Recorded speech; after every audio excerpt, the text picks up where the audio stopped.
হ্যাঁ, নমস্কার। আমার কাছে এসছেন শ্রীমতী পূর্ণিমা সাহা, ৩৪ বছর বয়স। উনি আমার কাছে এসছিলেন ১৩ই মে, ১ম বার এসছিলেন ১৩ই মে। তখন উনি রিপোর্টে নিয়ে এসছিলেন ওনার ইউরে ইউটেরাসে ২ টো টিউমার ছিল, আপনারা দেখতে পাচ্ছেন। আর তার সাথে ব্লাডারেও সিস্ট ছিল। তা সেই সময় উনি খুব টেনশনেও ছিলেন। তা এখন রিপোর্ট আমি দেখাচ্ছি পরে। আগে ওনার মুখ থেকে শুনে নিই যখন উনি জানলেন যে ওনার এই দুরকম। আপনার এখন তো দেখতেই পাচ্ছেন যে আপনি রিপোর্টে কিছু বেরোয়নি। মানে দুটো জিনিসই সেরে গেছে। আপনার ১ম থেকে এখন অনুভূতিটা বলুন। ১ম যেদিন এসছিলেন। হ্যাঁ।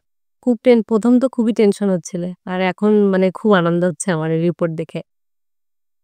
হ্যাঁ, আপনার আগে আপনার যেটা ছিল জরায়ুতে যে টিউমার ছিল, ২ টো টিউমার ছিল। টিউমার দুটোর মাপ ছিল একটা ১৭ এমএম, ১২ এমএম আর একটা ২১ এমএম, ২৫ এমএম।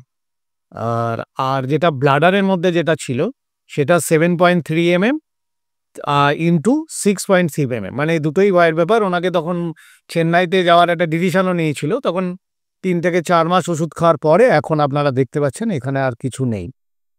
তো যদি সঠিক চিকিৎসা করা যায় সঠিক সময়, যেকোনো টিউমারই একদম সম্পূর্ণ নির্মূল হয়ে যাবে। ধন্যবাদ আপনাকে। আপনার অনুভূতিটা এখন ভালো লাগছে? বাড়িতে জানাবেন তো নিশ্চয়ই? জানাবো। সবাই খুব টেনশনে আছে যে আমি কখন জানাবো। ঠিক। নমস্কার।